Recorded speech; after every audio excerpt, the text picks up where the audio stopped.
Assalamualaikum warahmatullahi wabarakatuh. Alhamdulillahilladzi nazzala al-furqana ala 'abdihi liyakuna lil 'alamin nadhira wa da'iyan ila Allah bi iznihi wa sirajan munira. Asyhadu an la ilaha illallah wahdahu la syarikalah wa asyhadu anna Muhammadan 'abduhu wa rasuluh sallallahu alaihi wasallam la nabiyya ba'da. Yang sama-sama kita hormati Ustadzul Kiram yang sudah bersama kita pada hari ini. Dan sama-sama kita hormati Bapak-bapak yang sudah berpartisipasi hadir pada hari sore yang berbahagia ini. Semoga kita termasuk orang-orang yang diridhai oleh Allah Subhanahu wa taala untuk menjadi baik. Nah, di antara tanda-tanda orang yang dikehendaki kebaikan itu oleh Allah adalah orang yang dimudahkan hatinya untuk menuntut ilmu agama. Kita bersyukur kepada Allah Subhanahu wa taala mana dengan hidayah dan taufiknya itulah kita pada hari ini dimudahkan di dalam menuntut ilmu.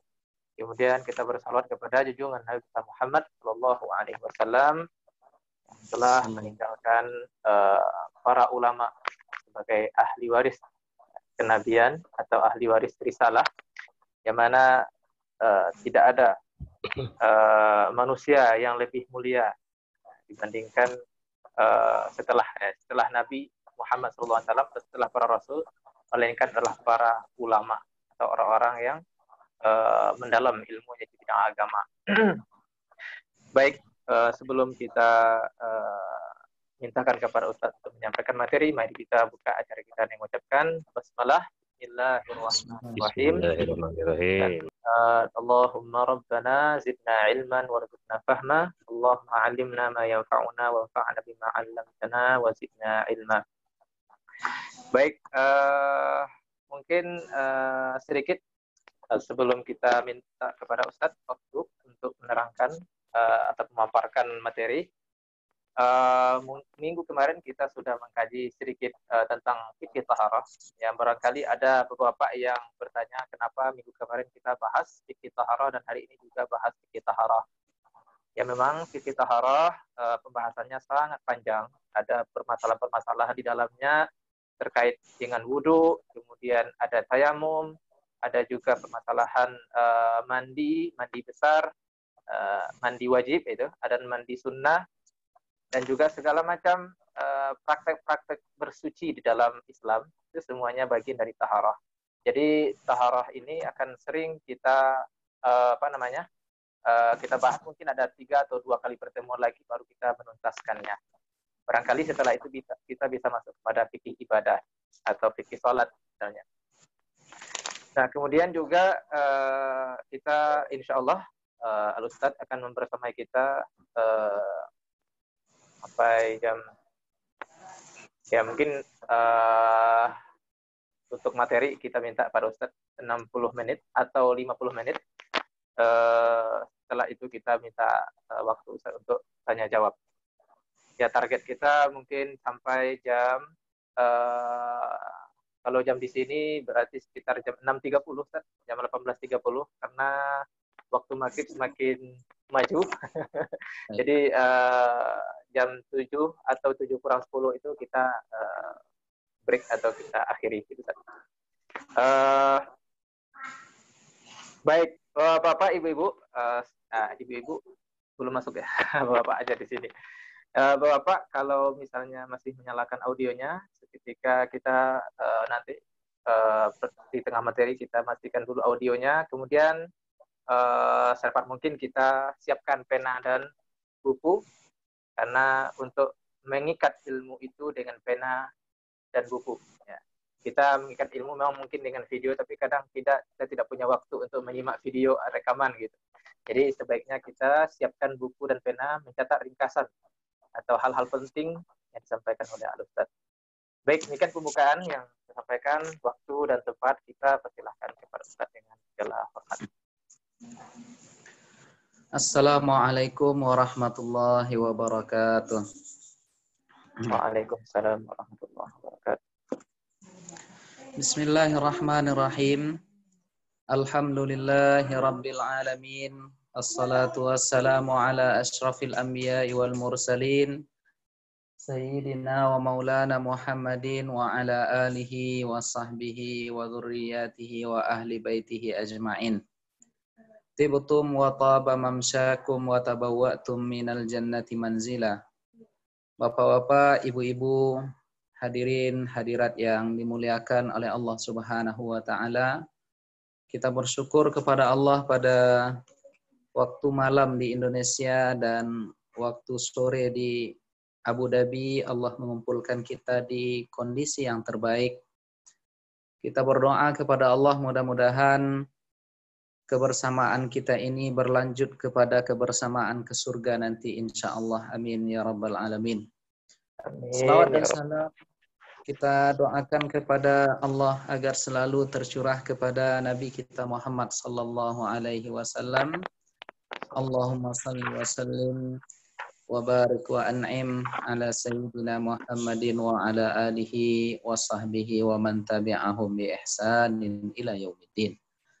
Bapak-bapak, ibu-ibu, jemaah yang dimuliakan oleh Allah Subhanahu wa taala. Pada malam ini kita akan melanjutkan kembali hukum hakam seputar fikih taharah, di mana tadi moderator Al-Ustadz Abu Usamah sudah menyampaikan kepada kita bahwa pembahasan-pembahasan di dalam taharah itu sangat banyak dan sangat luas sekali. Pada malam ini kita akan membahas sedikit tentang salah satu subjek yang dijadikan sarana untuk bertaharah adalah air. Nah, maka bisa dibahasakan sekarang, bisa kita berikan judul adalah fikih tentang air. Jadi fiqhu al-miyah. Nah, di dalam kitab-kitab fikih itu air ini dikategorikan setidaknya menjadi 4 jenis. Sehingga para ulama-ulama di dalam kitab fikih membahasakan aqsamul miyahi, pembagian-pembagian air. Nah, wa tanqasimul miyahu ila arba'ati aqsam. Terbagilah jenis air itu kepada 4 jenis air. Yang pertama ada yang disebut dengan tahirun mutahhir. Dia bersih, kemudian dia berfungsi membersihkan, atau dia suci dan dia memberikan kesucian kepada pemakainya. Nah, ini yang dinamakan dengan tahirun mutahhir. Kemudian yang kedua, ada jenis air itu yang dia tahirun mutahhirun makruhun. Dia bersih, dia suci, bisa digunakan sebagai pengangkat najis atau menghilangkan hadas, tetapi jenis yang kedua ini hukumnya makruh. Nah, jadi ada jenis air yang dia suci mensucikan, dia bersih dan bisa membersihkan, tetapi penggunaannya jatuh hukumnya kepada makruh. Kata-kata makruh ini pada mulanya maknanya adalah tidak disukai. Jadi kalaupun dia bisa memberikan kesucian, mengangkat hadas, menghilangkan najis, tetapi tidak disukai jika objek atau subjek airnya yang makruh ini. Seperti apa nanti kita bahas. Nah, kemudian ada pula jenis air yang dia tahirun ghairu mutahhirin. Dia bersih, dia suci, tetapi dia tidak bisa dijadikan sebagai sarana mengangkat najis atau membersihkan kita dari hadas. Nah, banyak contoh misalnya jenis air ini seperti air kopi, air teh, ya, air sabun, dia air yang bersih tetapi tidak bisa dijadikan sebagai sarana untuk membersihkan diri kita untuk melaksanakan sholat dan semacamnya. Nah, kemudian ada jenis air yang ketiga yang dinamakan dengan mutanajjis, yaitu air yang bernajis. Nah, secara singkat, 4 jenis air ini ada air yang bersih dan membersihkan, ada yang suci dan mensucikan tetapi jatuh hukumnya kepada makruh, ada jenis air yang suci tetapi tidak bisa mensucikan, dan ada jenis air yang sudah tercampur dengan najis. Nah, seperti apa penjelasannya? Penjelasan yang pertama, itu yang disebut dengan oleh ulama fikih dengan air yang disebut dengan air mutlak. ya. Jadi kalau kita mendengar misalnya nanti ada al-ma'ul mutlaq, apa itu? Al-baqi ala wasfi khalqihi allati khalaqahu Allahu 'alaiha. Yaitu jenis air yang dari sananya sudah Allah ciptakan, Allah buat dan Allah jadikan ia seperti itu. Nah, itulah yang disebut dengan air mutlak. Jadi tidak ada unsur apapun yang bertambah di sana, dari sananya Allah ciptakan dia bersih, suci. Nah, maka wala yukhrijuhu an kaunihi ma'an mutlaqan tughayyiruhu bituli maksin. Jadi air tadi tidak menghilangkannya dari sifat suci dan mensucikan, sekalipun dia tergeletak atau tergenang dalam waktu yang lama, atau misalnya dia bercampur dengan tanah, ya, misalnya kita menggali sumur, kita dapati di bawah itu setelah beberapa meter air tetapi masih keruh. Nah, keruhnya itu tidak mempengaruhi karena sudah diciptakan dari sananya seperti itu oleh Allah Subhanahu wa taala.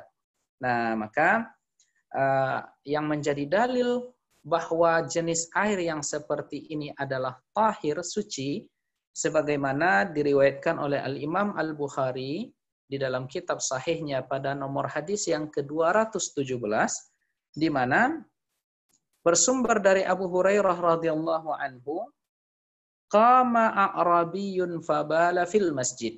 Ada seorang laki-laki Arab gurun yang berasal dari kampung, dia masuk ke Masjid Nabawi di kota Madinah itu, faqama, lalu dia berdiri, fabala fil masjid. Lalu dia, mohon maaf, dia buang air kecil di dalam masjid. Nah, ini kalau kita bawa ke kondisi sekarang, ini kriminal yang luar biasa ini, karena mengencingi tempat ibadah. Nah, Bapak Ibu yang dimuliakan oleh Allah Subhanahu wa taala, kemudian faqama ilaihin nas liyaqa'u fi. Lalu melihat tingkahnya yang buang air kecil sembarangan tadi, banyak di antara para sahabat yang hadir menyaksikan kala itu ingin menangkap orang ini. Nah, jadi orang yang dia ketika dia masuk ke masjid lalu dia pipis di masjid tadi ingin ditangkap oleh para sahabat. Nah, kemudian faqala an-nabiy sallallahu alaihi wasallam, melihat gelagat seperti ini, Nabi kita Muhammad sallallahu alaihi wasallam mengatakan, da'uhu, biarkan dia, jangan kalian tangkap, jangan kalian larang, jangan kalian keras ke dia, wa hariqu ala baulihi sajlan min ma'in. Maka hendaklah kalian cukup dengan menyiramkan air, ya, agak satu gayung atau agak satu timba di tempat bekas di mana dia buang air kecil tadi. Nah, lalu apa kata Nabi? Fa innama bu'istum muyassirin la mu'assirin. Karena sesungguhnya kalian sebagai umatku, umat Nabi Muhammad, kalian ini adalah muyassirin, orang-orang yang memudahkan, la mu'assirin, bukanlah umat yang diutus untuk memberikan kesulitan kepada umat manusia. Nah, jadi dari hadis ini kita belajar bagaimana konsep Nabi Muhammad sallallahu alaihi wasallam berinteraksi dengan orang yang belum tahu atau orang yang tidak memiliki ilmu. Nah, Bapak Ibu yang dimuliakan oleh Allah Subhanahu wa taala. Nah, mana dalil tentang air mutlak atau air yang suci dan mensucikan dari kisah hadis ini? Dikatakan di sini, Nabi kita Muhammad sallallahu alaihi wasallam memerintahkan di iraqatil ma', yaitu memercikkan, menumpahkan air ala makanil bauli, di mana tempat dia buang air kecil tadi. Nah, dalilun annahu fihi khasiyatut tathhir. Maka disinilah diambil dalil bahwa fungsi air yang bersih dan suci tadi, fungsinya adalah untuk menghilangkan najis. Karena kita tahu, ya, saat dia pipis buang air kecil tadi, yang dikeluarkan adalah najis. Maka untuk menghilangkan najis ini diperintahkanlah oleh Nabi kita Muhammad SAW untuk menggunakan air. Nah, maka air itu fungsinya adalah dia suci dan mensucikan. Nah, kemudian hikmah yang kedua, Bapak Ibu yang dimuliakan oleh Allah Subhanahu wa taala, kita melihat bagaimana Nabi Muhammad sallallahu alaihi wasallam dengan kasih sayangnya berdakwah. Artinya ketika Nabi mungkin membiarkan para sahabat untuk setidaknya memukul orang yang pipis sembarangan di masjid tadi, ya, sungguh ini menjadi titik noda sejarah yang akan dicatat oleh orang setelahnya. Tetapi ternyata Nabi membiarkan. Apa hikmahnya? Setidaknya ada dua hikmah. Para ulama-ulama kita dalam para komentator hadis mengatakan yang pertama, hikmah yang pertama adalah biarkan dia menyelesaikan buang air kecilnya, karena kalau dilarang akan menyebabkan dia nanti akan sakit. Maka kita kalau jumpa orang yang lagi pipis, lalu kita suruh dia untuk berhenti pipis, maka yang akan terjadi adalah penyakit. Nah, lalu hikmah yang kedua kata Nabi, kata para komentator hadis ini, sekiranya atau seandainya para sahabat mengejar dia, marah ke dia, tentu dia akan lari. Yang tadinya hanya satu titik, satu tempat terjadinya najis, bisa jadi karena dia dikejar oleh para sahabat, nanti dia pipis mungkin di banyak tempat di Masjid Nabawi itu. Nah, sehingga melihat kasih sayang Nabi ini, sahabat yang pipis di masjid tadi sampai mengatakan, dia mengatakan, Allahumma arhamni wa Muhammada wa la tarham ma'ana ahada. Ya Allah, rahmatilah saya dan Nabi Muhammad saja, yang hanya dia yang sayang kepadaku, sedangkan orang-orang selain kami ini jangan engkau rahmati. Nah, melihat kesalahan redaksi doa ini, ternyata Nabi Muhammad SAW memberikan arahan yang sungguh luar biasa. Faqad dayya'tal wasi'a. Wahai sahabat, engkau telah mempersempit sesuatu yang lapang. Nah, artinya apa? Dari dua hikmah ini kita belajar sesungguhnya ternyata dakwah itu memerlukan seni, memerlukan cara, tidak hanya sekedar kata-kata bid'ah, tidak hanya sekedar kata-kata musyrik, tidak sekedar tuduhan-tuduhan fasik, tidak sekedar hanya mengatakan ungkapan-ungkapan yang negatif kepada orang lain, tetapi ujung dari semua itu, hakikat dari dakwah itu adalah cinta dan kasih sayang. Nah, Bapak Ibu yang dimuliakan oleh Allah Subhanahu wa taala. Nah, kemudian yang kedua, ada jenis air yang suci, mensucikan namun makruh. Nah, inilah yang disebut oleh ulama-ulama fikih yang nanti apabila kita lihat di bahasa-bahasa fikih, inilah yang disebut dengan al-ma'ul musammas, ya. Al-ma'u al-musammas. Nah, apa itu al-ma'ul musammas? Alladzi sakhanathu syamsu. Ada jenis air yang dipanaskan dengan terik matahari. Nah, maka jika ada jenis air yang terpanggang di bawah terik matahari, maka ini jatuhlah hukumnya menjadi hukum makruh dengan 3 syarat. Yang pertama, ayyakuna bibiladin harrah. Ini terjadi di tempat atau di negeri yang sangat panas. Nah, artinya misalnya, jika saya tinggal di Sudan, di mana Sudan itu musimnya adalah musim panas dan musim panas sekali, itu bisa mencapai 50 derajat. Nah, apabila saya keluarkan air misalnya 1 ember, lalu saya letakkan di luar flat apartemen tempat saya tinggal, lalu air itu terpanggang, terjemur di bawah matahari beberapa saat, di kondisi alam yang memang panas, maka air yang dipanaskan oleh terik matahari tadi jatuh hukumnya kepada makruh. Nah, ini syarat yang pertama. Nah, tetapi ada syarat yang kedua, ya, yang menjadikan dia makruh tadi, objek meletakkan air itu harus dari objek yang terbuat atau setidaknya ada unsur emas dan perak. Ya, maksudnya apa? Objek meletakkan air tadi jangan emas dan jangan perak.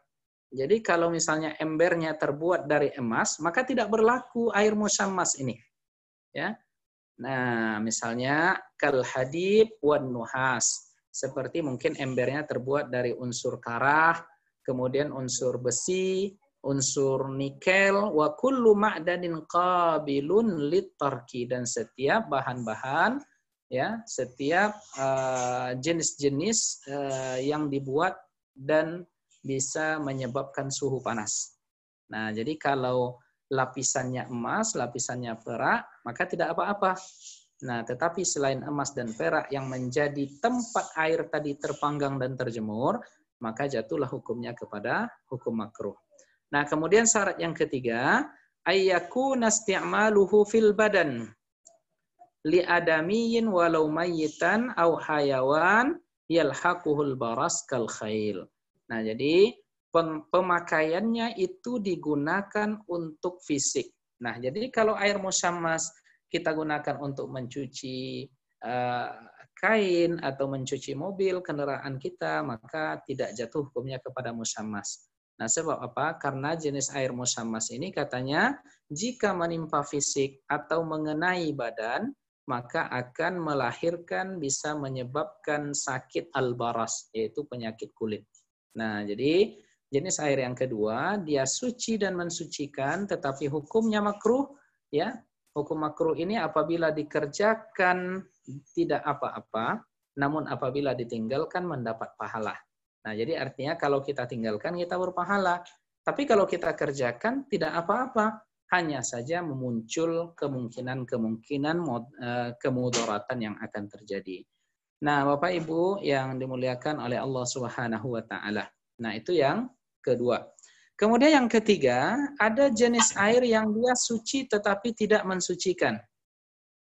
Wa huwa qisman, yaitu ada dua jenis air. Dia suci tetapi tidak bisa dijadikan sebagai subjek, ya, perantara untuk mensucikan, baik mengangkat hadas ataupun menghilangkan najis.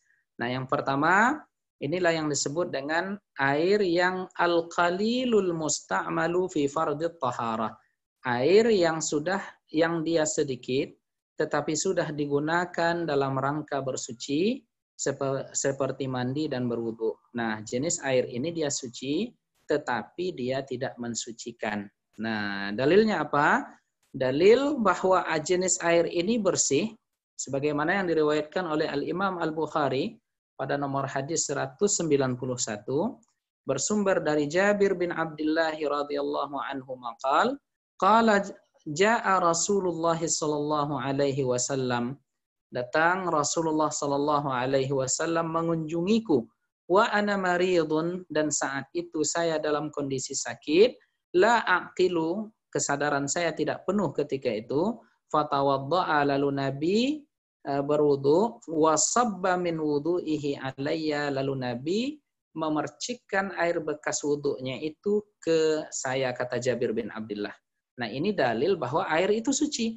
Ya, kalau tidak suci tentu Nabi tidak akan memercikkan air tadi kepada Jabir.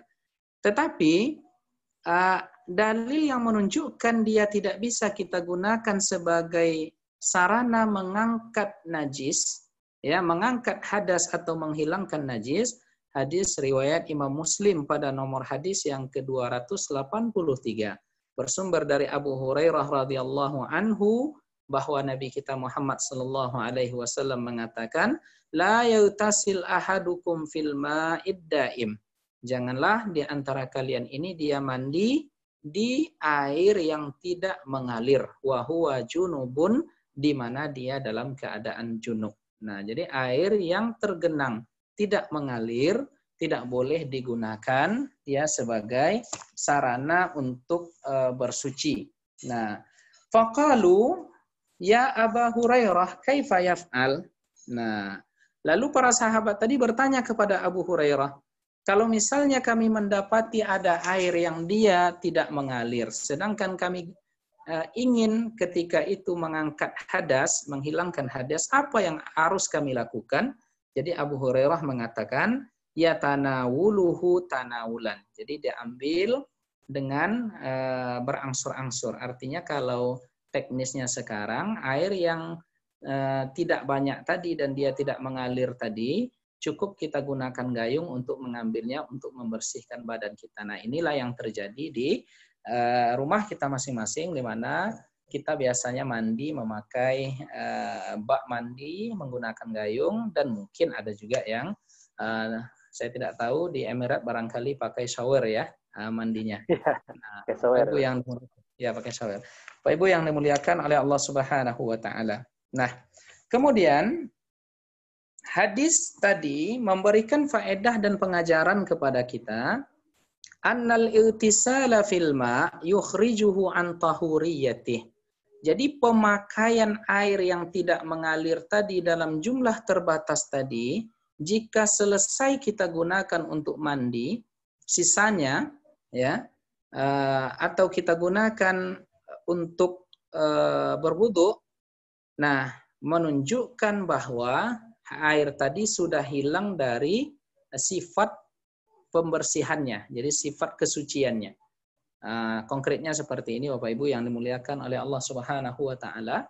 Misalnya kita masuk ke dalam bak yang kecil yang airnya tidak sampai 2 kulah, nyemplung kita di sana. Maka sisa-sisa air kita nyemplung di sana tadi, ternyata dia suci tetapi tidak bisa mensucikan kita lagi. Nah, jadi konkretnya seperti itu. Nah, wa huwa mahmul 'alal ma'il qalil li adillatin ukhra.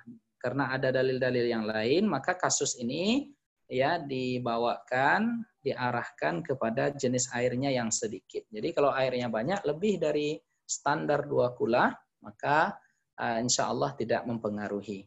Nah, jadi Bapak Ibu yang dimuliakan oleh Allah Subhanahu wa taala. Nah, itu jenis air yang suci tetapi tidak mensucikan. Itu jenis yang pertama yang disebut dengan air mustakmal. Jadi kalau ada orang yang bertanya kepada kita nanti, apa itu air mustakmal? Air yang sudah digunakan sebagai sisa kita mandi atau sisa kita berwudu.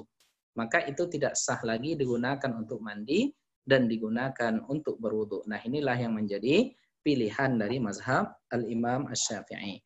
Nah, kemudian jenis yang kedua dari jenis air yang suci dan tidak mensucikan tadi, yaitu air yang pada mulanya air bersih, walakin khalatahu syai'un minat tahirat, tetapi bercampur dengan objek-objek atau sarana-sarana benda-benda suci.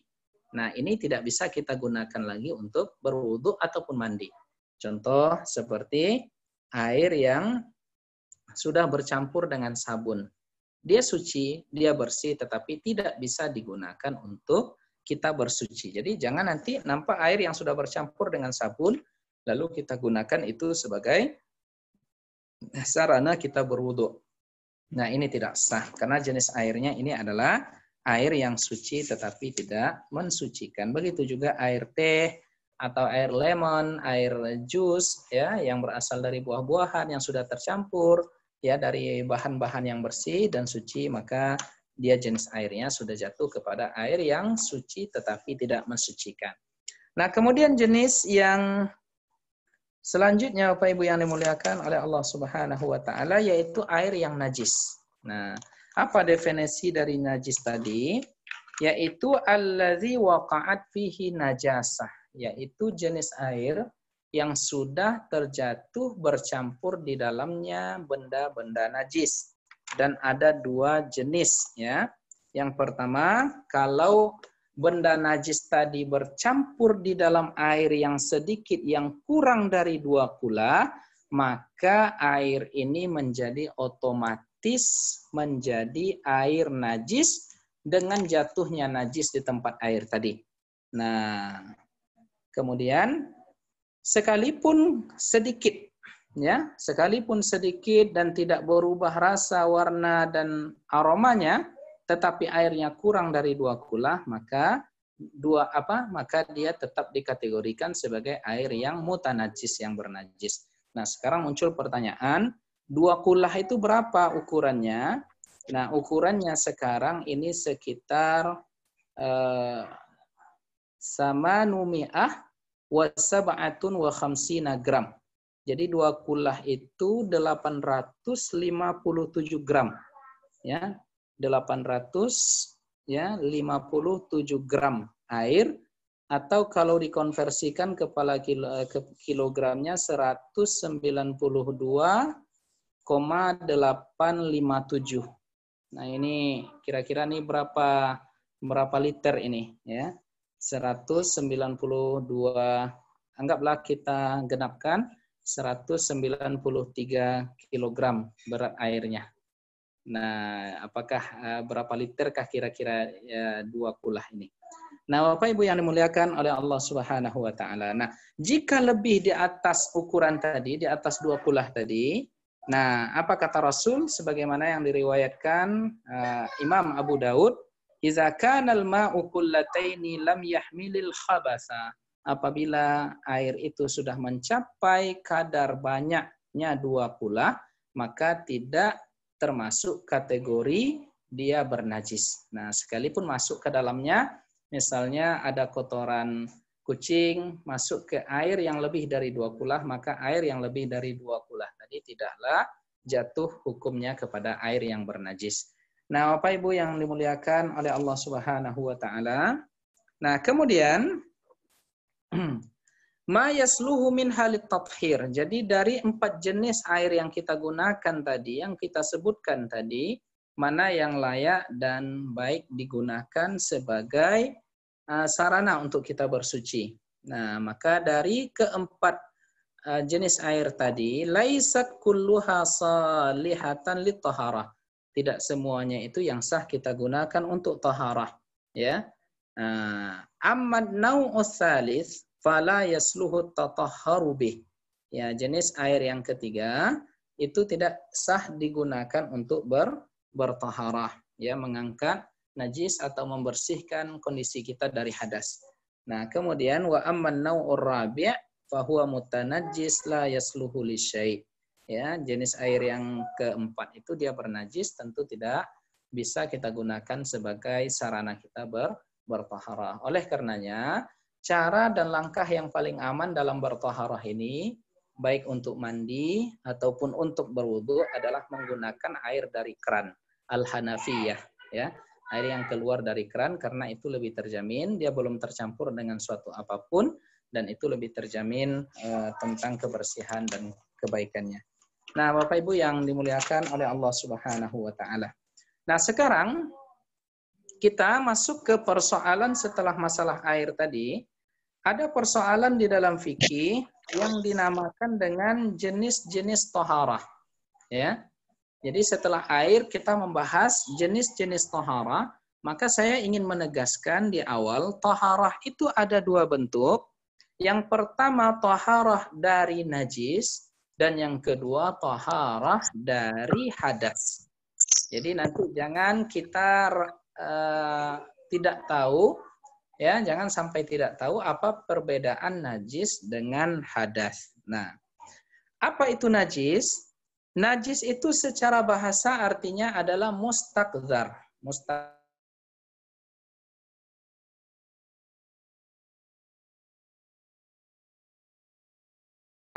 Artinya adalah mustaqdzar.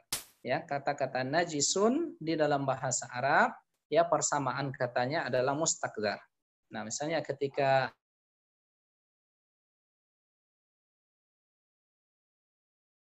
Bapak Ibu yang dimuliakan oleh Allah Subhanahu wa taala. Nah, kemudian wasyar'an, arti fikih secara istilah dari najis tadi adalah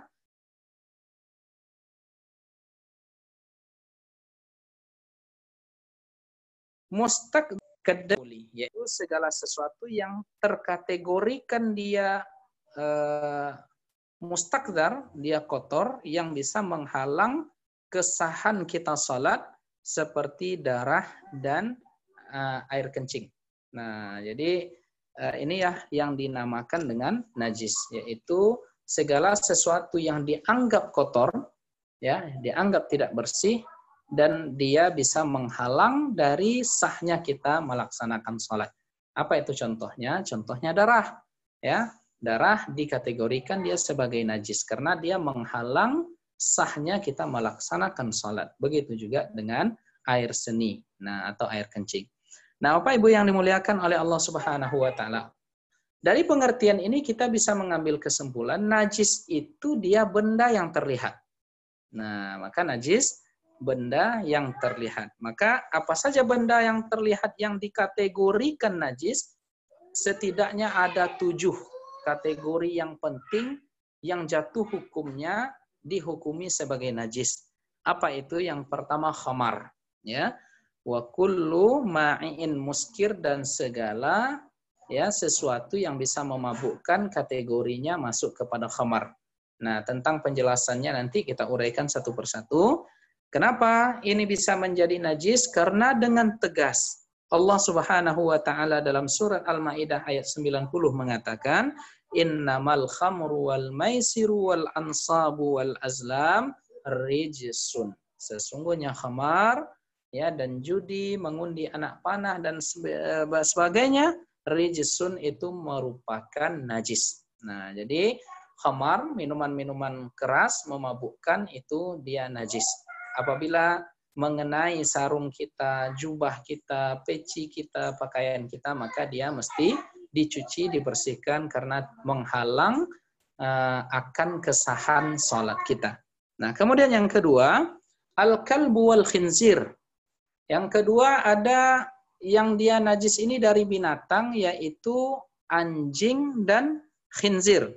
Ya, anjing dan khinzir. Khinzir ini babi. Nah, ini dalam perspektif mazhab Syafi'i. Nah, kenapa dikategorikan anjing ini sebagai najis? Karena Rasulullah Shallallahu Alaihi Wasallam, riwayat Imam Muslim pada hadis yang ke-279 itu mengatakan, ya, iza tahuru ina'i ahadikum iza walagha fihil kalbu. Ya, tata cara membersihkan bejana kalian apabila dijilat oleh anjing, ayyagsilahu sab'a marrat. Ya, dicuci sebanyak 7 kali. Salah satunya dari 7 cucian tadi digunakan medianya tanah. Nah, jadi Nabi mengatakan ulahunna bitturab. Ya, salah satunya dari 7 kali cucian tadi menggunakan media tanah. Nah, dari hadis inilah dalam perspektif mazhab Imam Syafi'i berpendapat bahwa anjing itu adalah najis. Nah, sedangkan dalam perspektif Imam Maliki, anjing tidaklah najis. Maka ketika saya di Mesir, ketika saya di Sudan, banyak menemukan anjing di jalanan dan bahkan tidur di rumah-rumah penduduk. Kenapa? Karena anjing tidak dikategorikan sebagai najis. Saya tidak tahu seperti apa di Abu Dhabi, apakah banyak anjing ya? Dipelihara di rumah-rumah, Ustaz. Ya, dipelihara di rumah-rumah. Jika mazhabnya Maliki berarti karena mazhab resminya Maliki. Mazhab resmi Maliki. Baik. Nah, itu yang kedua. Kemudian yang ketiga jenis najis itu adalah al-maitah, bangkai. Nah, definisi dari bangkai adalah kullu hayawanin mata bighairi zakatin syar'iyyah. Setiap binatang yang halal dimakan, yang dia matinya tidak melalui proses penyembelihan yang syar'i, maka itu dikategorikan sebagai bangkai. Nah, misalnya ketika kita berkendara, lalu kecelakaan, qadarullah misalnya tertabrak kambing, maka kambing tadi jika dia mati tanpa sebelumnya disembelih dengan sembelihan yang dibolehkan oleh syariat, maka kambing tadi dikategorikan dia sebagai bangkai. Nah, maka termasuk juga kategori bangkai ini, ya, segala sesuatu yang putus dari binatang tadi ketika dia hidup. Misalnya ketika ekornya terputus, maka ekornya tadi bangkai. Ya, ketika kakinya patah, dipotong, dan dia masih hidup, maka daging di kakinya tadi pun dikategorikan sebagai bangkai. Nah, ini dalilnya tegas. Allah Subhanahu wa taala dalam surat Al-Maidah ayat 3 itu menjelaskan hurrimat alaikumul maitah. Ya, diharamkan bagi kalian ini adalah bangkai. Nah, cuma persoalan bangkai ini, ada 2 bangkai yang dikategorikan dia, ya, ada 3 bangkai yang dia dikategorikan tidak jatuh kepada najis. Nah, yang pertama mayatnya manusia. Jadi maaf cakap, bangkai manusia dalam artian jenazah manusia yang sudah meninggal, ya, maka tidak dikategorikan sebagai bangkai yang najis. Nah, kenapa? Karena walaqad karramna bani Adam. Allah tegas mengatakan, kami sudah memuliakan anak keturunan Nabi Adam. Jadi dia suci ketika hidup, tetap juga dia dikategorikan suci walaupun sudah meninggal. Maka tidak ada istilah ya najis terhadap jenazah manusia. Nah, Bapak Ibu yang dimuliakan oleh Allah Subhanahu wa taala, sedangkan yang kedua as-samak, yaitu ikan.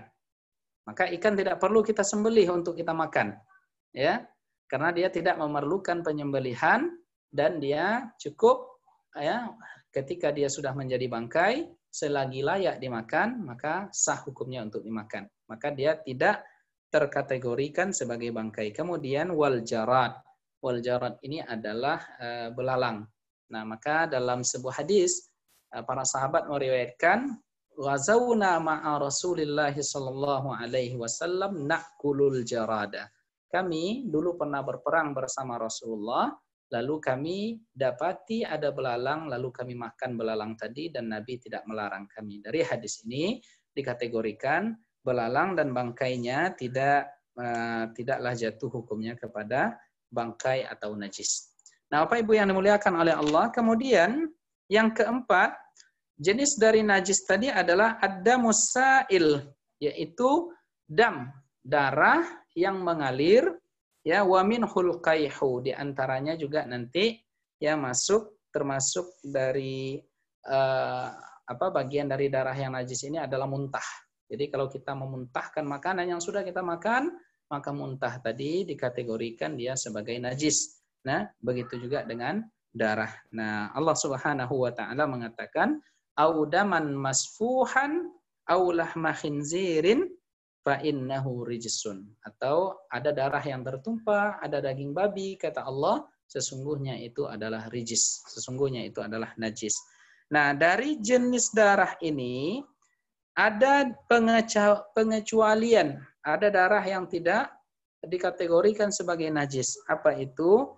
Al-kabid wat tahal, yaitu darah yang dia sudah menjadi daging sesungguhnya, yaitu hati, ya. Jadi livernya binatang ternak itu tidaklah dikategorikan sebagai darah. Kemudian wat tahal, ya, tahal itu limpa. Jadi limpa dengan hati binatang ternak walaupun dia darah tetapi tidak dikategorikan sebagai najis. Nah, kemudian yang kelima, baulul insani wa ghaituh wa baulul hayawan wa farathuh. Jadi yang termasuk kategori najis juga adalah kotoran manusia dan kotoran hewan. Nah, baik itu kotoran buang air besarnya ataupun buang air kecilnya. Nah, ini diriwayatkan oleh Al-Imam Al-Bukhari dan Imam Muslim ya, ketika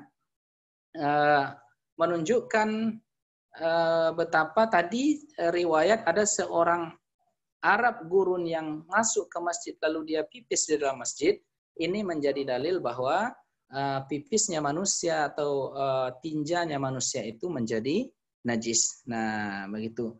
Kemudian yang keenam, kullu juz'in infasala minal hayawan. Ya, setiap bagian yang terpisah dari hewan. Nah, ketika dia hidup maka kategori najis. Tadi kita sudah uraikan tentang jenis bangkai tadi. Maka dia ternyata masuk ke jenis yang keenam. Nah, kemudian yang terakhir, labanul hayawan ghairi ma'kulil laham. Yaitu yang kategori najis juga adalah laban, ya, susu dari hewan-hewan yang tak boleh dimakan dagingnya. Jadi segala binatang yang tidak dibenarkan kita memakan dagingnya, maka susu dan segala produknya juga dikategorikan dia sebagai najis. Nah, ini tidak dibenarkan kita untuk mengkonsumsinya.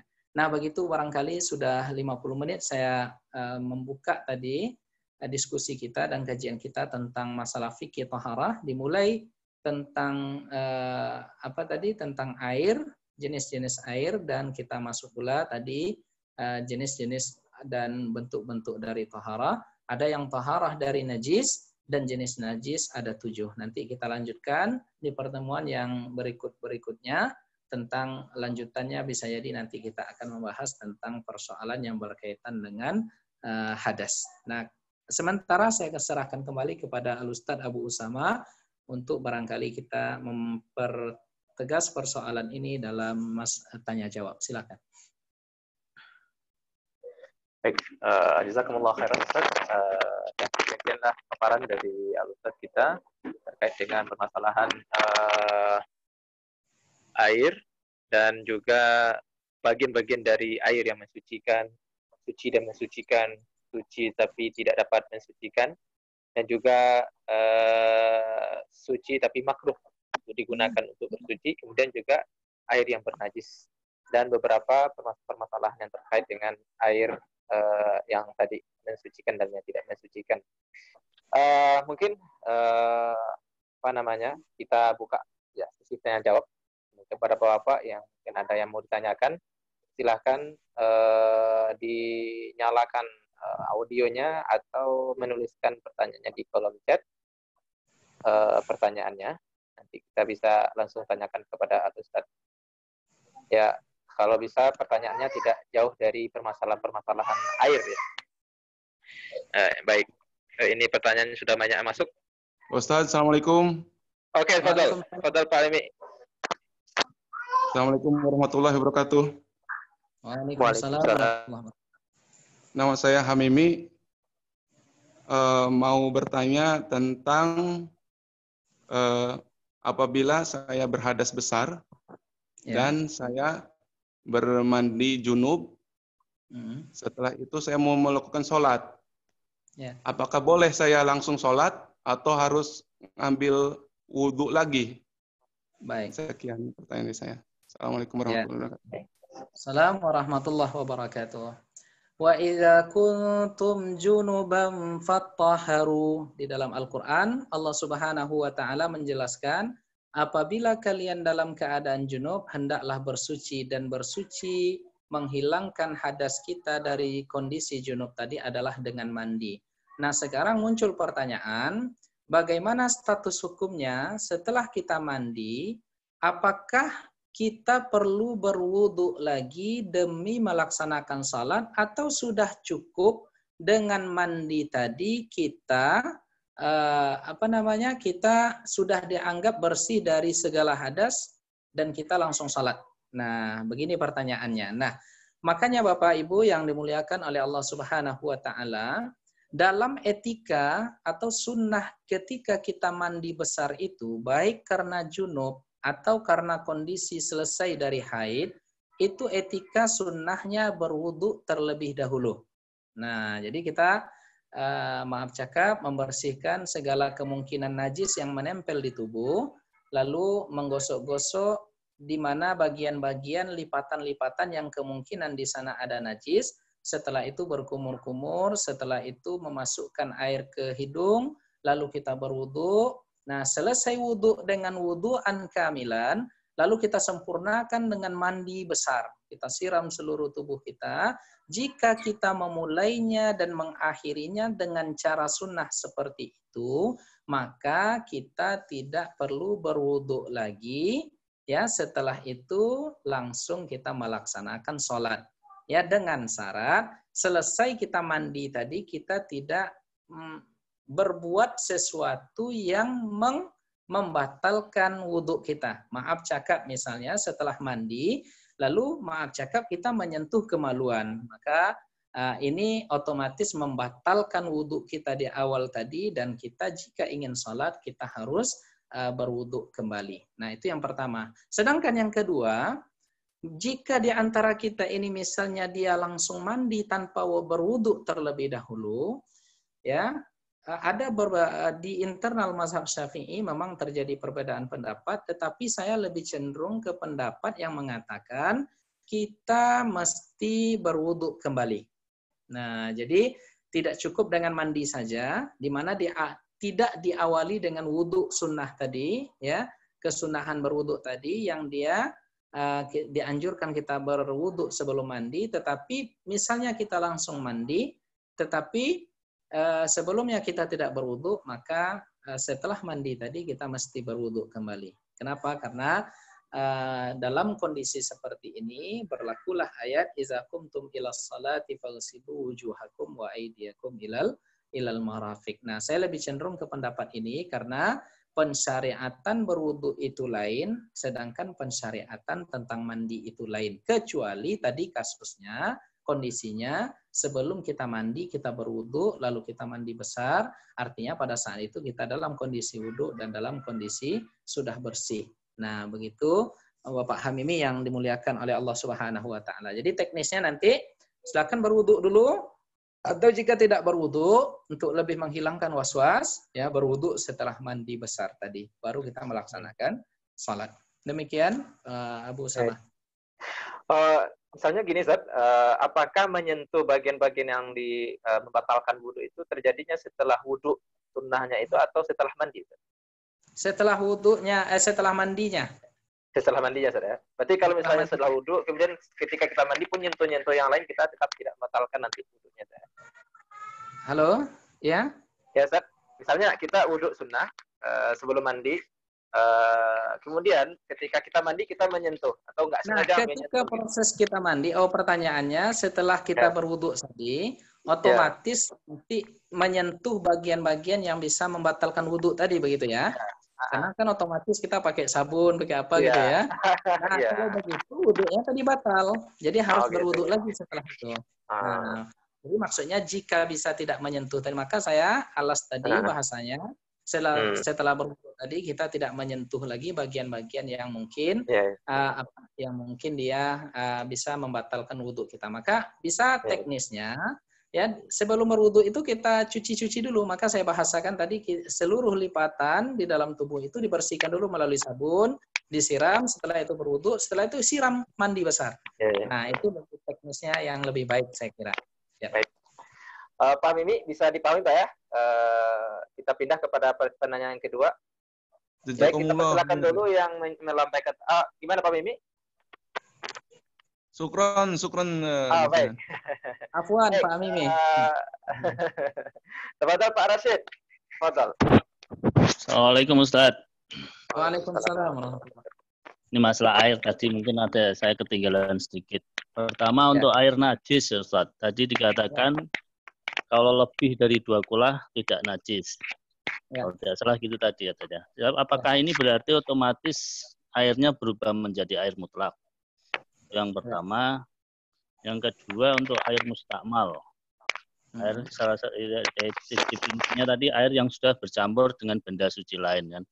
Kalau kita mandi dari bak mandi itu kan kadang mungkin nggak sengaja atau sabunnya masuk di situ ya. Nah itu ada batasannya juga nggak berapa liter yang bisa dikategorikan air mustakmal atau enggak. Kalau misalkan lebih dari 2 kulah misalkan kayak gitu, itu bisa enggak walaupun bercampur nanti juga jadinya air mutlak gitu. Ya, baik. Itu aja, Tat. Ya, makasih. Ya, baik. Baik, terima kasih. Dari Bapak siapa tadi, Abu Usama? Pak Rashid. Ya, Pak Rashid ya. Pak Rashid yang dimuliakan oleh Allah Subhanahu wa taala, saya sebelum menjawab pertanyaan ini, memang dalam perspektif fikih Syafi'i tentang persoalan thaharah terkhususnya air ini mereka ketat, Pak. Jadi sangat ketat sekali. Ya, sangat hati-hati sekali. Mereka mengambil pendapat yang sangat berhati-hati karena ujung-ujungnya nanti ini adalah untuk keabsahan ibadah kita kepada Allah Subhanahu wa taala. Itu poin yang harus saya sampaikan terlebih dahulu. Kemudian yang kedua, bahkan internal tokoh-tokoh mazhab Syafi'i itu pun mereka sempat mengatakan begini, saya sekiranya mazhab Syafi'i ini di dalam persoalan air, kiranya bisalah seperti Imam Malik katanya. Kenapa? Karena di mazhab selain mazhab Syafi'i tidak ada air mustakmal ini, ya. Jadi tidak ada istilah air mustakmal, tidak ada takaran 2 kulah, ya. Tetapi dalam mazhab Syafi'i ada takaran, ada mustakmal. Nah, sekarang masuk ke pertanyaan tadi. Yang pertama, misalnya jika air tadi di atas 2 kulah, ya, lalu tercampur sedikit dengan najis, misalnya air 1 bak besar, lalu masuk di dalamnya, terjatuh di dalamnya beberapa kotoran hewan seperti kotoran cicak atau kotoran tikus barangkali. Nah sedikit, maka air tadi tetap dikategorikan air mutlak karena dia di atas 2 kulah. Kecuali setelah masuk ke dalam bak yang 2 kulah tadi, masuk ke dalamnya najis sehingga dalam jumlah yang banyak, sehingga merubah rasa, warna, dan aroma, ini jatuh hukumnya kepada air yang mutanajis. Nah, itu yang pertama, Pak ya. Nah, yang kedua, bagaimana misalnya ketika kita mandi, dengan tidak sengaja maka masuklah bekas-bekas sabun kita, bekas sampo kita ke bak mandi kita yang airnya kurang dari 2 kula. Nah, sekedar kita gunakan untuk mandi tidak apa-apa.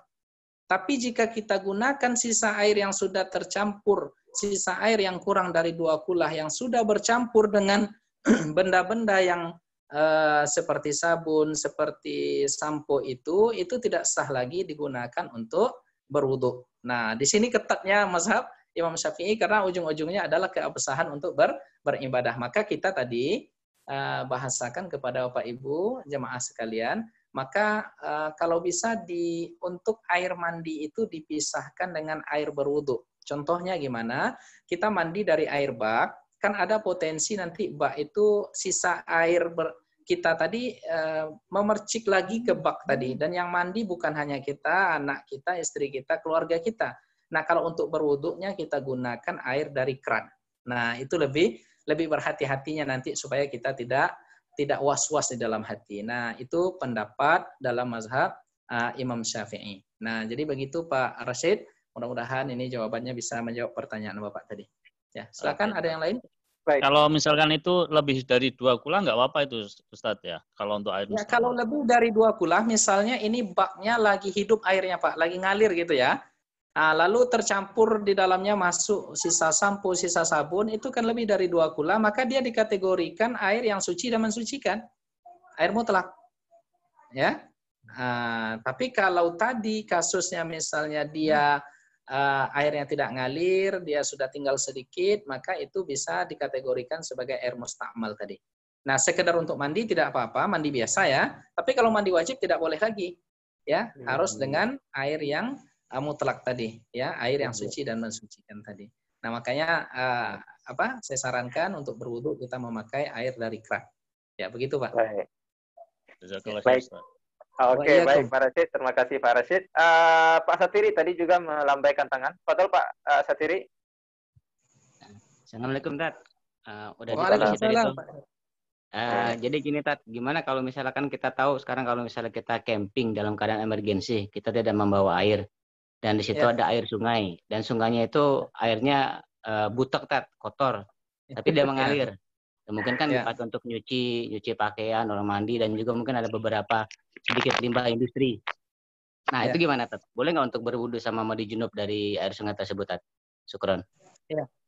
Ya, kalau air sungai itu sah digunakan untuk berwudu, Pak. Sekalipun sudah terkotori misalnya oleh oleh kotoran-kotoran tertentu, limbah cucian dan lain sebagainya, itu tidak masalah. Ya, selama air tadi adalah air sungai yang mengalir. Maka kami juga di Pekanbaru ini ada air sungai Siak yang sudah hitam sekali airnya karena rusak oleh limbah-limbah industri. Tetapi karena dia mengalir, tetap sah digunakan sebagai sarana untuk kita berwudu. Nah, apalagi dalam kasus misalnya kita camping nanti kita mendapati ada air mengalir, tetapi sudah terpakai misalnya oleh kegiatan-kegiatan manusia, normalnya hidup manusia, tetapi karena dia masih mengalir, dia masih bersih, bisa kita gunakan untuk berwudu dan kita gunakan untuk mandi, mengangkat najis dan hadas. Ya. Baik. Semoga bisa dipahami Pak Satiri. Ya. Oke, baik. Syukron. Ya, ini pertanyaan dari pesan. Bila kita berada di pesawat, bolehkah kita tayamum sedangkan di toiletnya ada air? Ya. Dari Pak Tatang nih. Kalau pengalaman saya, Bapak Ibu yang dimuliakan oleh Allah, saya biasanya memilih pesawat itu Saudi Airlines. Nah, di Saudi Airlines ini ada tempat sholat dan ada air yang bisa kita gunakan untuk berwudu. Maka menurut saya, ya, melihat kondisi di pesawat ini, kita masih memungkinkan menggunakan air untuk berwudu. Sebab apa? Karena air yang kita gunakan untuk berwudu itu di dalam hadis Nabi, pernah Nabi itu berwudu dengan air apakah 1 mud atau 1 kub itu ya apa bahasa yang tepatnya ini secawan. sama. Segelas. Secawan air, ya, secawan air atau setidaknya sebesar ukuran 360 mili air aqua di Indonesia. Nah, ternyata nanti bisa berwudu menggunakan air sedikit itu. Nah, jadi saya sering mempraktekkan kalau di pesawat Saudi Airlines, saya berwudu, tetapi dengan wudu yang sangat ringkas dan sekedar memenuhi kebutuhan rukunnya saja. Sebatas kebutuhan rukun, misalnya ya sekedar basah, ya kepala, wajah sekali, tangan sekali, kiri kanan, kemudian usap, ya mengusap kan tidak perlu banyak air. Kemudian mencuci sekali, agak sekali di kaki, di wastafelnya itu, saya rasa tidak ada kesulitan di sana untuk kita berwudu. Setelah itu kita sholat. Maka di pesawat, jika masih mampu untuk itu, saya lebih cenderung mengatakan belum lagi boleh tayamum. Ya, belum lagi boleh tayamum. Dan bisa kita siasati, Pak. Saya setiap keluar negeri selalu bawa air dalam dalam tabung air, dan itu saya gunakan untuk berwudu karena masih bisa kita siasati untuk berwudu, kecuali di beberapa pesawat yang barangkali di beberapa maskapai yang sangat sulit, ya sangat sulit kita berwudu, kemudian repot kita berwudu di sana. Nah, ini silahkan kita untuk mengambil rukhsah, keringanan yang Allah berikan untuk bertayamum. Nah, saya tidak tahu nih bapak-bapak biasanya selalu pakai Emirat apa Etihad ini, ya? Etihad kan lebih dekat, ya, lebih dekat ke tempat tinggal. Ya, kalau Etihad ini saya rasa masih bisa kita berwudu, ya, masih bisa kita berwudu. Nah, jadi saya sementara ini melihat kondisi seperti itu, saya masih menyarankan untuk berwudu. Nah, kecuali kasusnya ketika saya membawa jamaah umrah yang hampir 100 orang, 80 orang, atau 50 orang, tak mungkin dalam satu waktu saya suruh mereka berwudu, karena kapasitas air juga sedikit. Dan banyak jamaah yang kondisinya sudah tua renta, sulit. Nah, maka pada saat itu saya fatwakan kepada jamaah boleh bertayamum. Tetapi jika bapak-bapak misalnya pulang liburan ke Indonesia atau pergi kunjungan kerja ke daerah mana yang masih bisa berwudu, utamakan terlebih dahulu untuk berwudu karena masih bisa kita siasati untuk berwudu. Nah, itu yang selama ini saya lakukan, saya rasakan itu tidak sulit dan tidak repot. Ya. Begitu, Abu Usama. Baik. Jazakumullah khairan. Ustaz, bisa dipahami ya, Pak Tatang? Oke, baik. Oke. Kalau berwudu sepatu cuma diusap aja karena di tempat kerja apa Syah? Bapak Ibu sebelum melanjutkan tentang masalah ini, lebih baik kita sementara dulu menunda permasalahan wudu atau tayamum, karena kita insya Allah akan ada pembahasan khusus terkait dengan wudu dan tayamum, dan lebih baik kita sekarang fokus dulu kepada permasalahan air tadi. Jadi kalau memang tidak ada pertanyaan lanjutan, mungkin bisa saja langsung saja Ustaz pertanyaan yang sebentar ini. Kalau berwudu sepatu cuma diusap aja karena di tempat kerja apa sah? Ya, dari Bapak Prihanto Sarno, kalau berwudu sepatu cuma diusap saja karena di tempat kerja apa sah atau tidak? Kemarin saya rasa kita sudah pernah menjawab persoalan ini dengan syarat, ya, dengan syarat kita berangkat bekerja itu kita memakai kaos kaki yang tebal, kemudian sepatu yang menutup mata kaki, lalu kita gunakan lalu artinya kita ketika berwudu ya tidak mencuci kaki lagi, ya, tidak mencuci lagi. Ini tidak apa-apa, boleh. Ini namanya al-mashu al-jawrab, ya, al-mashu al-khuffain. Ini bagi orang yang tidak dalam keadaan bepergian dibolehkan sehari semalam lamanya. Sedangkan bagi orang yang musafir boleh melakukan ini, mengusap sepatunya saja selama masa 3 hari 3 malam. Dengan syarat, ya, dengan syarat tadi ada 2 syarat, sepatunya itu menutup mata kaki dan repot misalnya kita nanti membuka-buka setiap waktu salat, dan yang kedua, dia memakai sepatu itu sudah dalam keadaan berwudu di awalnya.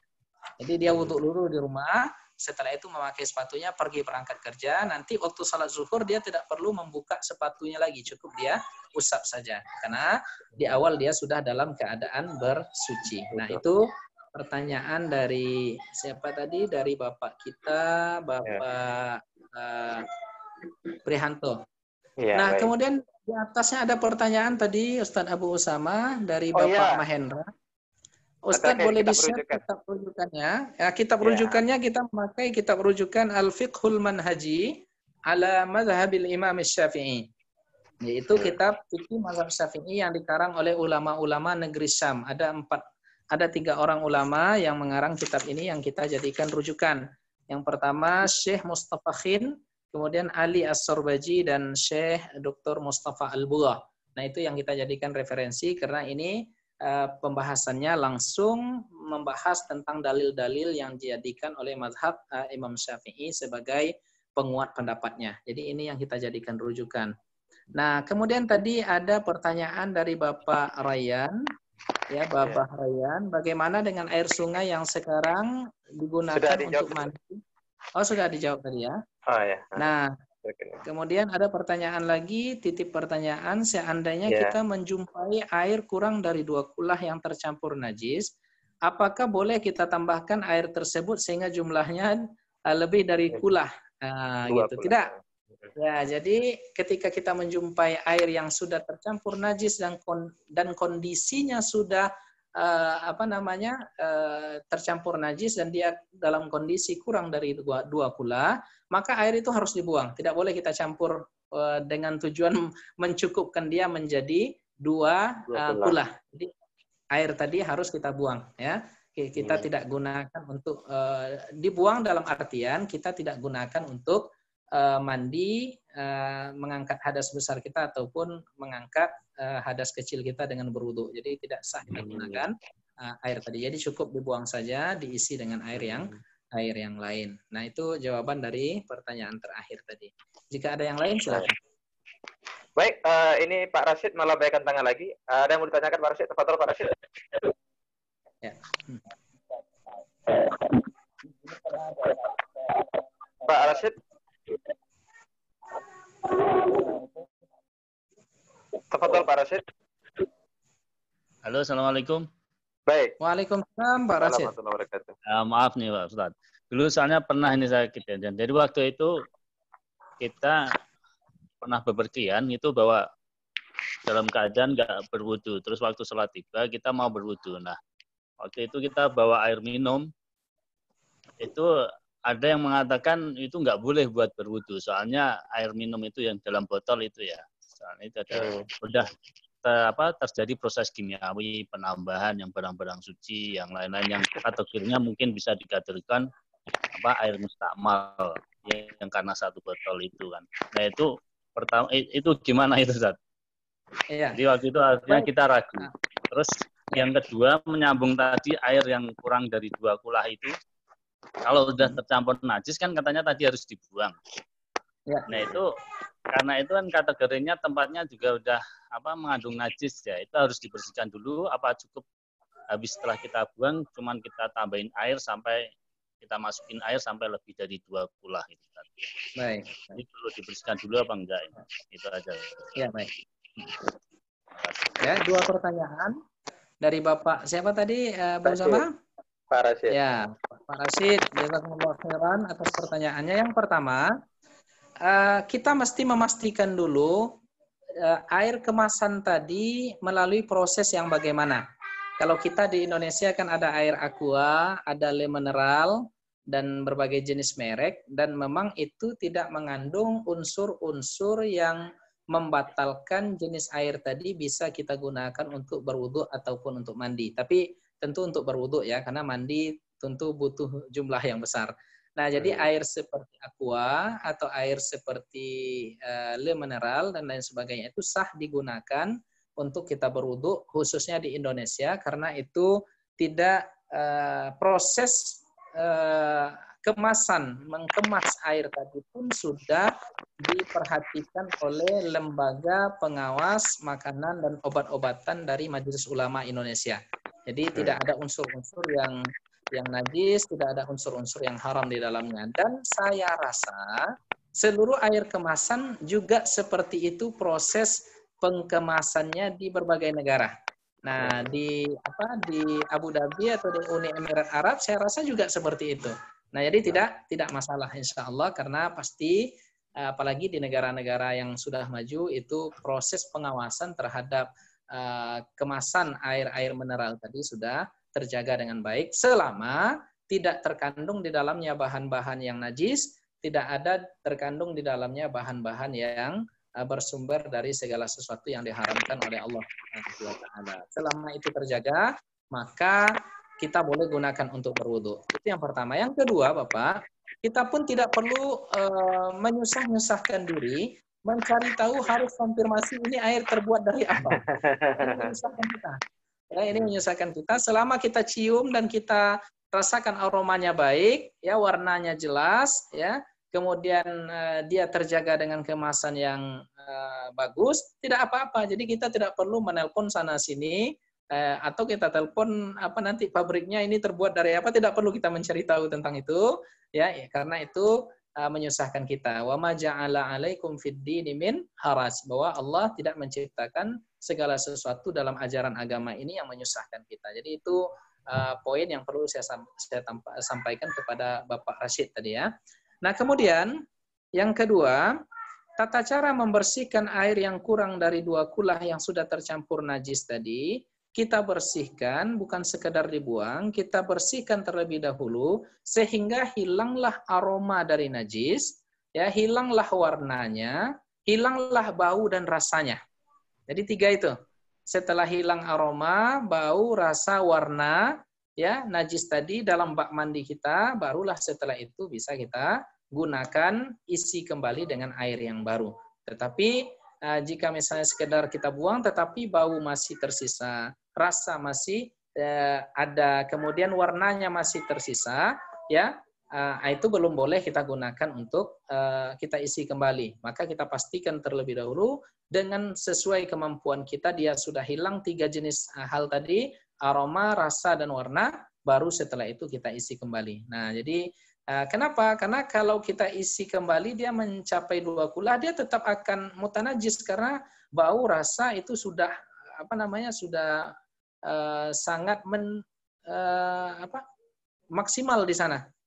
Nah, jadi Bapak yang dimuliakan oleh Allah Subhanahu wa taala, maka tata caranya tadi hilangkan dulu rasa, hilangkan warnanya, hilangkan aromanya, sehingga nanti setelah itu baru kita bisa gunakan untuk mengisi ulang kembali bak mandi kita tadi.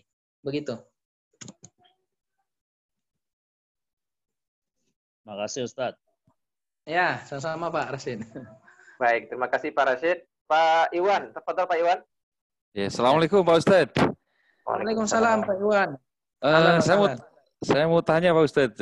Jadi ketika kita di toilet Pak Ustadz, lalu setelah mandi, kemudian kita mau berwudu gitu Pak Ustadz, apakah kita mengharuskan menutup aurat dulu lalu baru berwudu, atau kita bisa langsung berwudu tanpa harus menutup aurat karena toilet dalam keadaan terkunci, kita sendirian di toilet Pak Ustadz? Begitu aja. Terima kasih. Assalamualaikum warahmatullahi wabarakatuh. Tapi handuk ada kan Pak ya?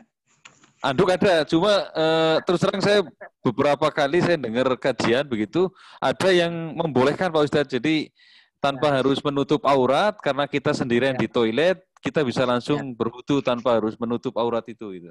Ya, baik. Terima kasih Pak Ustadz. Assalamualaikum warahmatullahi wabarakatuh. Assalamualaikum warahmatullahi wabarakatuh. Pertanyaan yang bagus sekali. Memang di dalam syarat sah berwudu tidak dijelaskan oleh para ulama kita tentang bagaimana kondisi si pengwudu itu sendiri. Apakah dalam kondisi dia terbuka atau tertutup auratnya. Kenapa? Karena di dalam ayat tentang berwudu itu cukup dengan mencuci wajah, mencuci tangan, mengusap kepala, dan menyiram, membasuh kaki, maka seluruh rukun wudu sudah terpenuhi. Maka kalau ditanya sah atau tidak, tentu sah ya dalam kondisi tidak menutup aurat ya. Nah, sedangkan kita kembali ke tata cara sunnah yang diajarkan di dalamnya adab-adab. Nah, yang diajarkan di dalamnya adab-adab. Nah, tentu lebih baik kita tutup dulu aurat kita setidaknya dengan memakai handuk, ya, sehingga bagi laki-laki itu aurat minimalnya sudah tertutup, ya, antara pusar dan lutut sudah tertutup. Baru setelah itu kita berwudu. Sebab apa? Karena wudu ini adalah bagian dari rukun, dan tata cara kita sholat harus juga terpenuhi dengan adab-adab berwudu. Maka kita lebih layak, ya, dalam kondisi kita bersuci itu dalam keadaan terbuka aurat. Walaupun boleh tadi pada hukum asalnya boleh dalam kondisi kita terbuka auratnya. Tetapi saya lebih menganjurkan kita pakai dulu di toilet tadi, selesai kita mandi atau selesai kita buang air besar, air kecil, kita sarungkan terlebih dahulu handuk kita, lalu setelah itu kita berwudu. Nah, ini lebih dianjurkan seperti ini dalam rangka ihsan kepada Allah Subhanahu wa taala. Ihsan itu kan artinya kita memberikan lebih dari tuntunan yang ada.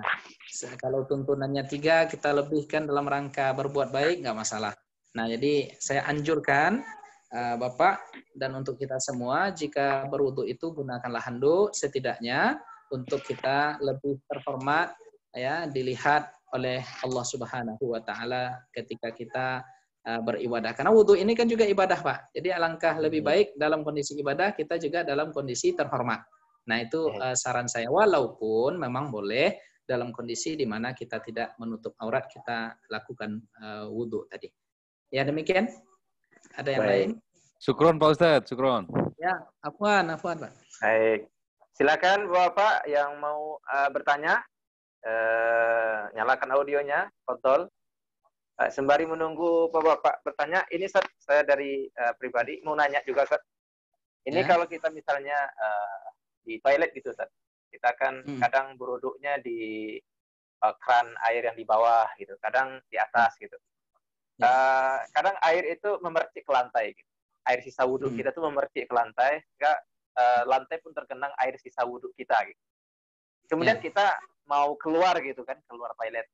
Nah, air yang menggenang di lantai tadi, sisa air wudhu kita tadi mengenai kaki, mengenai kadang sandal gitu kan, kemudian memercik lagi ke kaki kita yang sudah suci, udah wudhu. Apakah itu bisa berubah lagi menjadi najis atau gimana, Ustaz?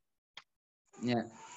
Jadi pada prinsipnya air yang sudah digunakan sebagai moda kita untuk bersuci, ya, setelah kita gunakan jatuh hukumnya kepada mustakmal.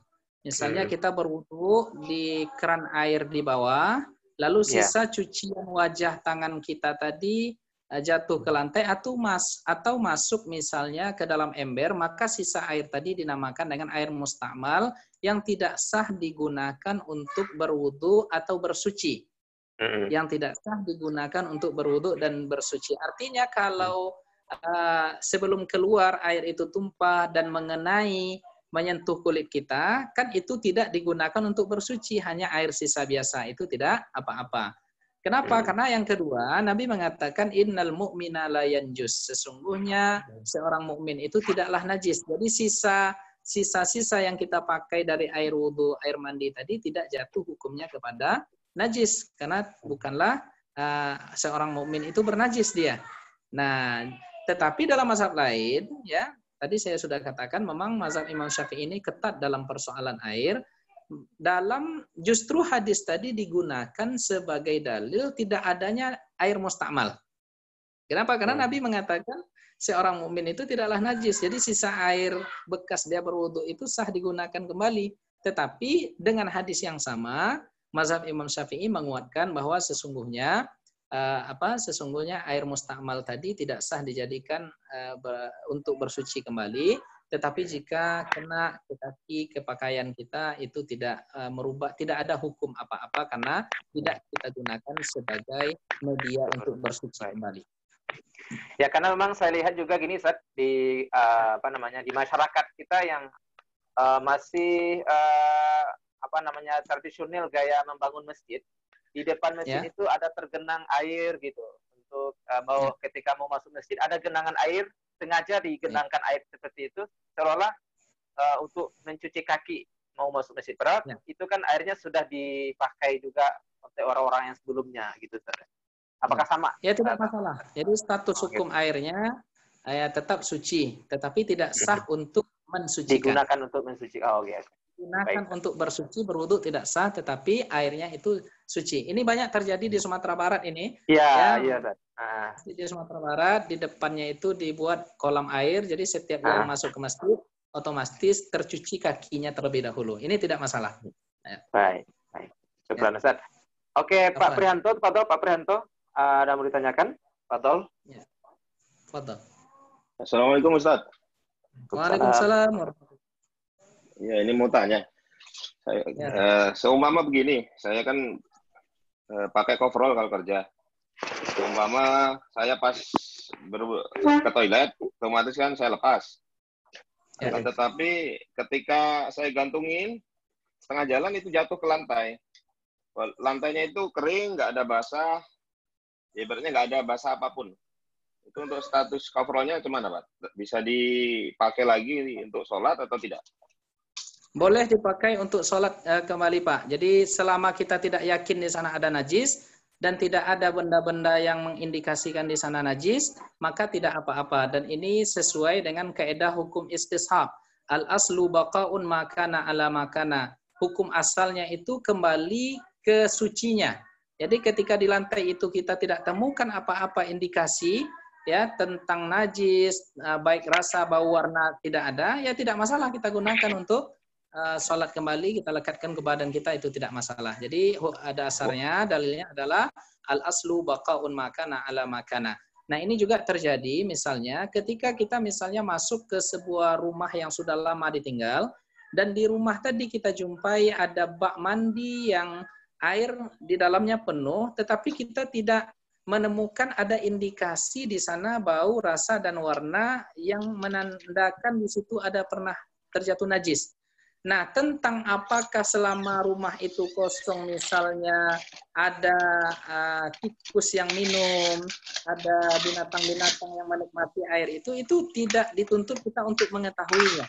Ya, karena kita tidak tahu. Maka kita bangun praduga kuat kita bahwa pada mulanya ini bersih dan tidak ada yang merubahnya dari kebersihannya, ya maka jatuhlah hukumnya kepada bersih. Boleh kita gunakan kembali apa yang melekat di tubuh kita tadi. Jadi dipastikan saja yang bau, rasa, warna, dan benda yang menempel di situ. Jika tidak ada, maka jatuhlah hukumnya kepada hukum asal, di mana segala sesuatu hukum asalnya adalah bersih. Baik. Gimana Pak Prihanto? Sepertinya terjawab ya? Ya. Oke. Baik, silakan Bapak. Mungkin kita punya waktu 5 menit lagi sebelum kita tutup.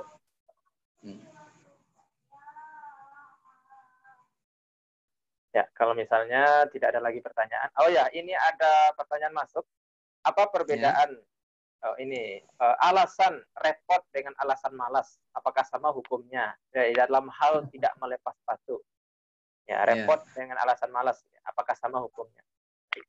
Berbeda hukumnya antara repot dengan malas. Sebagaimana orang meninggalkan sholat karena malas dan orang yang meninggalkan sholat karena benar-benar dalam kondisi terjepit. Nah, kalau dalam keadaan malas berarti memang dari dalam jiwanya tidak mau melakukan. Tapi kalau repot berarti ada kondisi di luar diri dan jiwanya itu yang menyebabkan dia terhimpit kerepotan tadi. Nah, jadi itu dua hal yang berbeda. Nah, jadi jika ternyata berasal dari malas, maka jatuh hukumnya kepada dosa, Pak. Ya, tapi kalau kondisinya menyebabkan dia repot dan sulit, maka di situ bisa digunakan hukum rukhsah. Ya, hukum rukhsah. Jadi ini kembali ke diri kita masing-masing. Ya, apakah rasanya ini menyusahkan atau tidak? Termasuk tadi contoh dalam sholat berwudu di pesawat. Nah, kita sendiri yang mengetahui diri kita. Apakah ini memang betul-betul saya malas, akhirnya nggak mau berwudu, atau memang kondisinya memang seperti jamaah umroh yang tidak mungkin dia berdesak-desakan di satu tempat, ya, di beberapa titik. Dan ini juga dalam kondisi pesawat yang mungkin barangkali ya sangat ketat ya, pramugari pasti tidak akan mengizinkan. Nah, ini kan memang kondisinya seperti itu. Makanya kita yang paling jujur ke diri kita itu adalah kita sendiri. Ya, kita tidak bisa mengambil helah di sana. Allah tahu ya'lamu kha'inatal ayun wa ma tukhfis sudur. Allah tahu apa yang terlintas di hati dan kilatan mata kita pun Allah tahu. Jadi sesungguhnya ini jawabannya adalah kita tidak bisa menipu diri kita sendiri. Pasti nanti wal ismu ma haka fi sadrika wa karihta ayattali'a alaihin nas. Artinya ketika kita sebenarnya mampu untuk berwudu, tapi kita malas, lalu kita akal-akali untuk bertayamum, ya padahal berwudu tadi sangat memungkinkan, pasti hati kecilnya tidak nyaman. Kalau di hati kecilnya tidak nyaman, berarti itu kerja udah salah. Ya, wa karihta ayattali'a alaihin nas ma haka fi sadrika. Jadi ada perasaan di hati yang memang tidak nyaman. Nah, jadi itu dua hal yang berbeda. Tapi kalau kita dalam kondisi sangat direpotkan, sangat terganggu, masyaqqah, ya dalam bahasa fikih disebut dengan masyaqqah yang sangat luar biasa, itu hati kita pun ketika mengamalkan rukhsah keringanan dari Allah tadi tenang. Nah, berarti itu tidak apa-apa. Nah, jadi begitu Pak, lebih kepada kejujuran diri kita kepada Allah. Baik. Baik. Pak Prihanto, masih ada yang ditanyakan nih? Pak Prihanto, Pak. Ya, lanjutan dari Ustadz tadi, yang di pesawat kan toiletnya kecil, Tat. Ya. Toiletnya kecil, sementara kan kalau bekas orang kebanyakan basah, terus kemana-mana kan kita juga pasti yakin itu banyak najis di situ kan, Tat. Lebih baik bagaimana, Tat, pilihannya, Tat? Ya, kalau masih memungkinkan untuk berwudu ringan, silakan berwudu ringan, Pak. Ya, kalau masih memungkinkan untuk berwudu ringan seperti pola yang saya sebutkan tadi, ya gunakan. Tetapi jika ternyata toiletnya kecil dan jamaah penumpang pesawat penuh sesak di sana dan aroma bau dan kita sudah nampak ya bekas-bekas najis di sana dan juga ketersediaan air sudah tidak memungkinkan, silakan Bapak bertayamum. Nah, jadi ini lebih kepada situasi kondisi di setiap pesawat yang berbeda-beda. Nah, saya tidak bisa menyamaratakan seluruhnya, lihatlah situasi, lihatlah kondisi. Tetapi kata kuncinya, jika masih memungkinkan berwuduk dengan wuduk ringan, dengan ketersediaan air dan kemungkinan lapangnya waktu kita melakukan itu, silakan berwuduk. Maka saya selalu, kalau saya bepergian luar negeri, ya kemanapun, atau ketika saya membimbing jemaah umroh ke Arab Saudi, saya selalu menyediakan air dalam tabung untuk berwuduk saya sendiri, setidaknya. Ketika air itu habis, saya ambil lagi di keran air yang ada di pesawat tadi. Nah, itu masih memungkinkan. Tapi jika tidak terpikir dengan solusi seperti itu, silahkan dengan kondisi tadi, ya jika memungkinkan wuduk ringan, tetapi jika ketersediaan air sudah tidak ada dan kita sangat direpotkan, di mana toiletnya sangat kecil sekali dan tidak nyaman, tidak murtah, maka silahkan kita mengambil opsi yang kedua, yaitu bertayamum. Jadi lihatlah situasi dan kondisi ketika itu. Dan di dua pilihan, ya di salah satu dari dua pilihan Bapak tadi, insya Allah Bapak dianggap berpahala karena Bapak ada keinginan untuk beribadah sempurna kepada Allah Subhanahu wa Ta'ala. Baik, ya demikianlah mungkin sesi tanya jawab kita. Satu lagi, Ustaz, boleh Pak Ustaz? Ya, silakan. Ya. Baik, terakhir ya. Oke. Ya, terakhir, Ustaz. Tentang hamar. Hamar ya. Hamar sama dengan alkohol di dalam parfum nggak, Ustaz? Oh ya, Hamar sama dengan parfum alkohol, ya. Ya. Jadi alkohol apabila digunakan walaupun dia memabukkan, tetapi jika dicampur dengan misalnya parfum, itu tidak jatuh hukumnya kepada najis. Nah, ini pendapat yang dipilih oleh mayoritas ulama. Sebab apa? Dalilnya dulu, ketika khamar itu diharamkan oleh Allah Subhanahu wa Ta'ala, seluruh penduduk Madinah mencampakkan, membuang botol-botol khamarnya itu di depan rumahnya masing-masing, sehingga tanah-tanah jalan-jalan di kota Madinah itu tumpah ruah oleh minuman khamar. Lalu pada saat yang sama, di waktu-waktu salat, sahabat juga tetap lewat dan menginjak bekas-bekas khamar itu. Otomatis ada yang nyangkut di kainnya, nyangkut di kakinya, nyangkut di sendalnya, dan itu juga tetap dibawa sholat oleh para sahabat.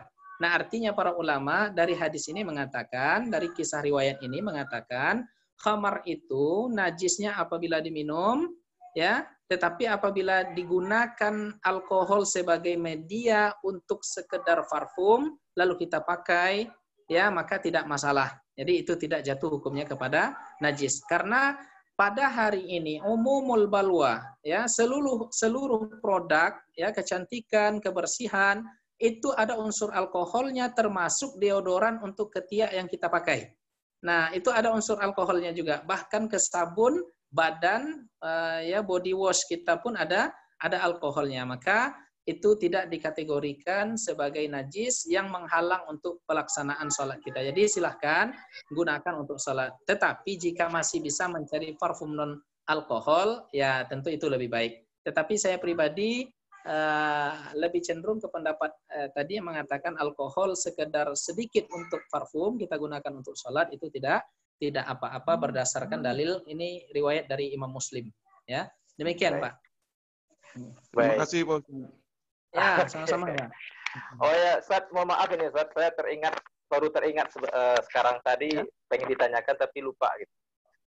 Terkait ini Ustaz, ma quti'a minal laham itu atau ma quti'a minal bahimah, apa yang terputus dari seekor binatang yang hidup, seperti misalnya kucing misalnya kan. Kita misalnya di sini kita banyak melihara kucing misalnya. Ada bulu-bulu kucing itu gimana Ustaz sebenarnya gitu?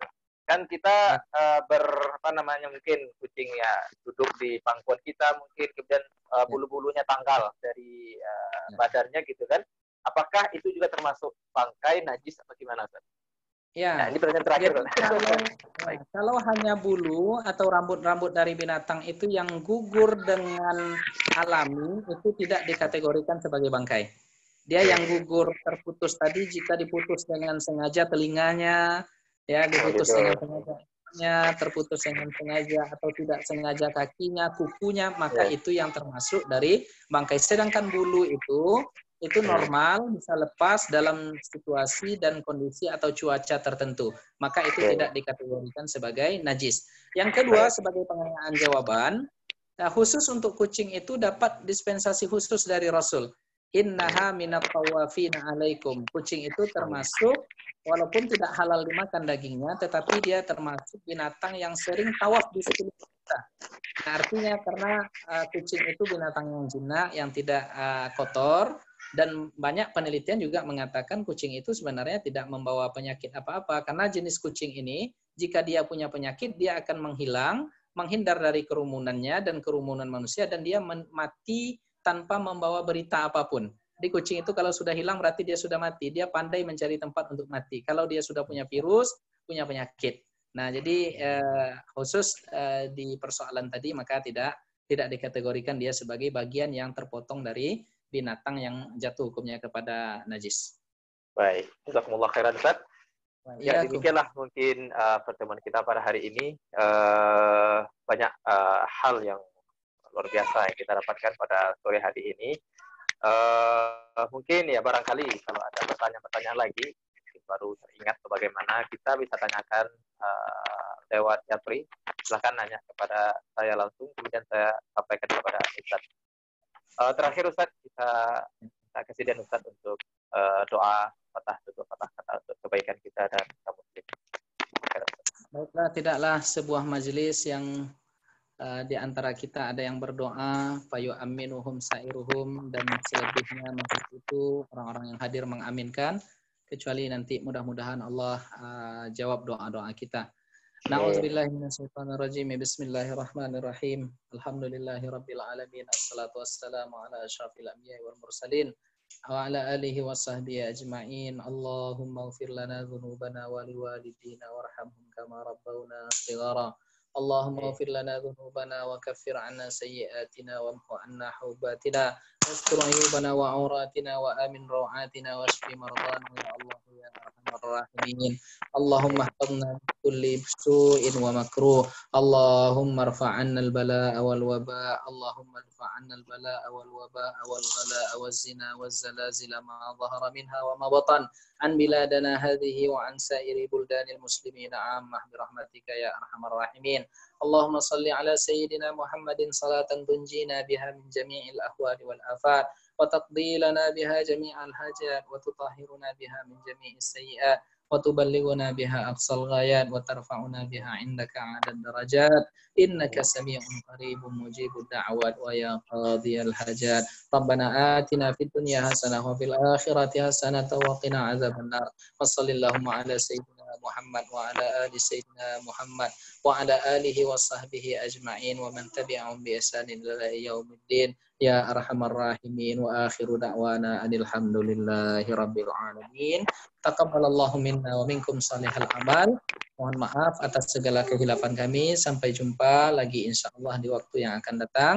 Mari saling mendoakan, mari saling menasihati, yang saling mendoakan semoga Allah jaga kita dari segala mara bahaya dan Allah panjangkan umur kita dalam kesehatan, keimanan dan ketakwaan kepada Allah Subhanahu wa taala dan segala hajat-hajat kita dimudahkan oleh Allah Subhanahu wa taala dan yang sakit di antara kita Allah angkat penyakitnya dan yang punya masalah mudah-mudahan Allah selesaikan masalahnya. Billahi taufik wal hidayah. Assalamualaikum warahmatullahi wabarakatuh. Waalaikumsalam warahmatullahi wabarakatuh. Baik, kita insya Allah pertemuan yang akan datang di hari yang sama. Ya, barangkali karena minggu depan kita Idul Adha di hari masa berlebaran, ya barangkali mungkin kemungkinan besar kita break dulu untuk hari pertemuan yang akan datang. Insya Allah 2 minggu lagi kita akan berjumpa lagi dengan Abu Ustadz membahas lanjutan dari kajian fikih taharah. Insya Allah. Baik, kita tutup acara kita pada hari ini dengan mengucapkan alhamdulillahirabbil alamin. Alhamdulillah. Banyak maaf. Wabillahi taufiq wal hidayah. Assalamualaikum warahmatullahi wabarakatuh. Jazakumullah khairan Ustaz. Waalaikumsalam, jazakumullah khair. Jazakallah khair, Ustaz. Terima kasih Pak Ustaz. Ya, sama-sama Pak. Buka mubarak insyaallah. Jazakallah.